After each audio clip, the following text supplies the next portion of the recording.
Hey guys, Peter Cap here. So this is gonna be a remake of my review for Malfus Necromancer Unchained. The reason why I'm remaking this review is not because I had any issues with what I said in the last one. One, the quality is abysmal in the original one. Almost no one looked at it because I wasn't on the algorithm yet. And this is a couple things I want to tweak regarding how I worded some things. Malfus Necromancer Unchained is a story that promises gritty, morally gray characters and a grimdark flair. This is the debut novel by Casey Sutton, and for the most part, he knocked it out of the park. Just like with my other reviews, this is going to be spoiler-free, and I'm going to divide my thoughts on this book into 4 parts. Prose, story, characters, and world. The prose in this is very solid. The action scenes are written like a pro. It gives visual detail when it suits, but it also knows when less is more. I know where everyone is at all times. It's not really confusing. I never really felt lost. There's a lot of awesome imagery regarding death and corpses and stuff, which makes sense considering that Malfus is a necromancer.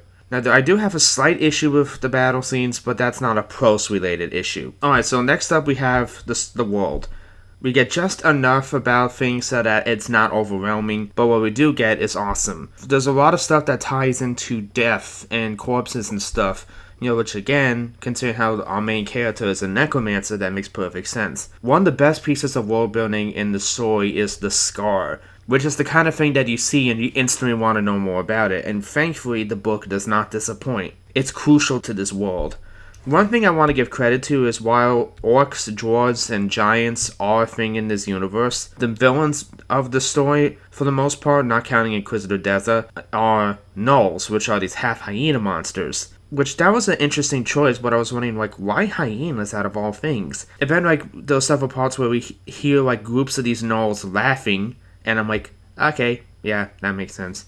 And while gnolls aren't the most unique thing on the planet, I do like the idea that the main villain race in this are not just orcs or something like that. I like fantasy stories that dare to introduce newer or not as used concepts. It's crucial to help you stand out as an author. There's always dozens of books coming out. I feel like a good way to differentiate yourself is to have stuff that people haven't seen before, or not as much. That's why I made a lot of decisions for my own story. Another thing I'm going to give credit to is the magic system. It is very well explained. There's a lot of awesome imagery with webs and the like.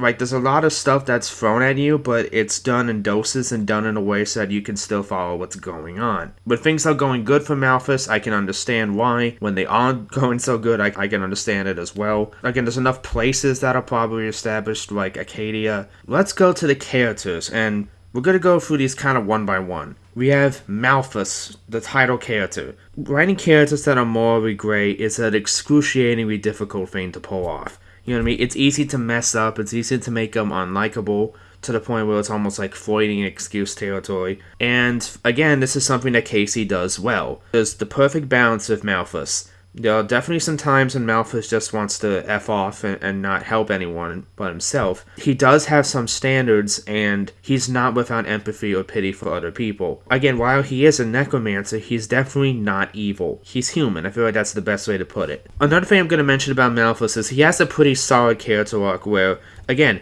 Necromancer Unchained, it lives up to that title. It's so satisfying watching him go from literally being bound and gagged in the beginning of the story to more powerful than he's ever been by the end of it. There's a really solid progression with his character there that I really liked.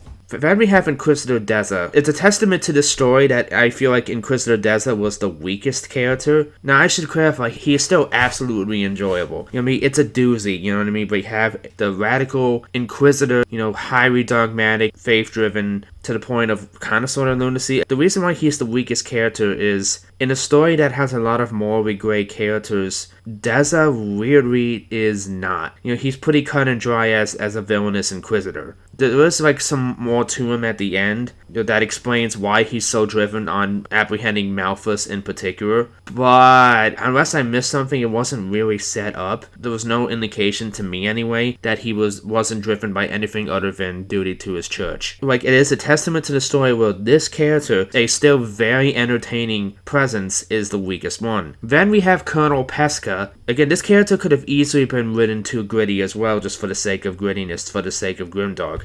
No, this guy has a lot of nuance. This is a washed-up war hero who is kind of a drunken idiot, but is still ultimately a good person, and he definitely has more standards than someone like the Inquisitor. The story dares to give this guy characterization, and I think it pulls it off rather well. We also have Morton, who is a young soldier who is like barely of age, and this is another character that kind of surprised me, because yeah, he's quite endearing, you know what I mean? Like, again, he has that kind of like naivete that you would expect from someone like him, and basically he gets as like a reality check, you know, throughout the story. I also loved his interactions with Malfus, because those were the scenes that kind of brought the most range out of Malfus, you know, because we have like a bitter, jaded necromancer and a young, optimistic soldier. The relationship between the two was actually very endearing, and exactly what the story needed to bring out the humanity in Malfus. Lastly, we have Rama. Her relation to the events in the story I'm not going to spoil, but I will talk about her as a character. She provides an interesting foil for Malfus, because while Malfus is a morally gray necromancer, Rama is pretty indisputably evil. It's almost like Casey's trying to show the reader, this is what an evil necromancer looks like. Malfus is not that. Well, there really isn't too much to say about her, but that's just what kind of like stuck out to me the most about her. And lastly, we get to the story. Again, the story is pretty simplistic, but again, that works fine for a first book. It's what the premise says. We start out with Malfus and the Inquisitor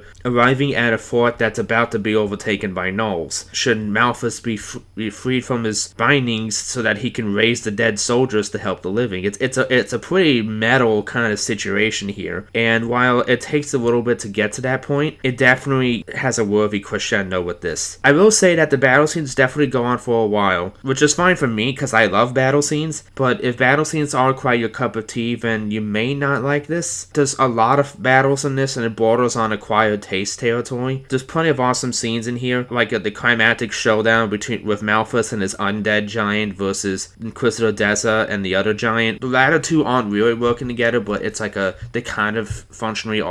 There's a sequence with a dwarven ballista, which is kind of awesome. Just the idea of a necromancer effectively helping the side of good, if reluctantly, is kind of an interesting change of pace. Now, there is one issue with the battle scenes, especially in the first battle at the fort. There are a lot of soldier characters that are just mentioned kind of out of nowhere as like these little vignettes, and most of them die, and it kind of bogged down the narrative. The reason why this kind of bogged down the narrative, like each one goes on for like 3 or 4 paragraphs. They usually end with the person dying, and it's like I'm not given enough time to really care about these characters, and half the time I don't know what these places are. This is the only time when the world building was too overwhelming. And what makes the first battle scene at the fort the worst with this is, besides the fact that there's way more names, because again, there's still more soldiers that are alive, like Malfus at this point is still in prison, and he doesn't really do much in this part of the book due to happenstance. So for all intents and purposes, Malfus is basically made irrelevant in his own book for several chapters. I was able to persevere through that part, but it was kind of like an issue. Casey Sutton, I know, like if you're watching this, I know you have a military background, and I respect the idea that you wanted to give every face and name to these soldiers, but I feel like it was a misstep. It's one of those things that sounds good on paper, but isn't quite good in execution. Was you should have taken all these vignettes and have like it as like a tie-in, maybe something you would